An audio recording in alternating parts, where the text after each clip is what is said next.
I think right from the outset, Tom, our director, like to view this as an interpretation, like our production as an interpretation of the playwright's interpretation of the story. And so I had my impression was that this would be more of a traditional staging, but what we've produced is really beyond what I had expected. It's quite amazing. When Alistair MacLeod wrote the story of the boat, it puts you in the position of being the narrator. In this way, as we're telling the story, people get an outside look, and if they're familiar with the story at all, they'll be looking at an interpretation of what it might be for someone going through it. And that I didn't realize at first. I didn't realize that was how it was going to be interpreted.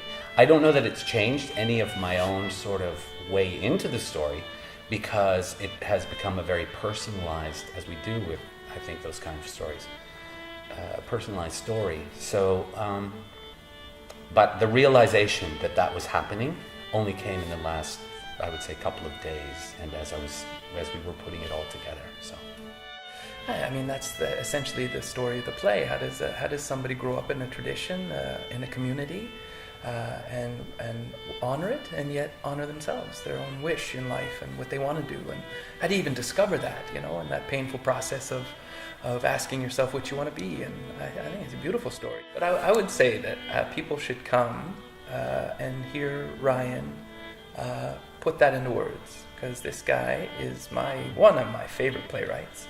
I think he's an incredible talent.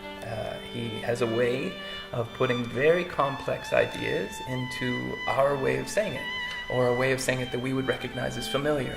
And the depth of it, and the sophistication of it, and he's just a poet, and he's one of our great writers. So if people should come and hear it and take that impression away, the writing alone is worth it. So I would say that. The way I kind of love when people see something and then we don't get a chance to say anything, or we don't get a chance to talk, or we just leave it with that, because it is like this. It is like, you might not know why there's this here or that's done a certain way, and that's not for us to say, in a way. I think that was beautiful.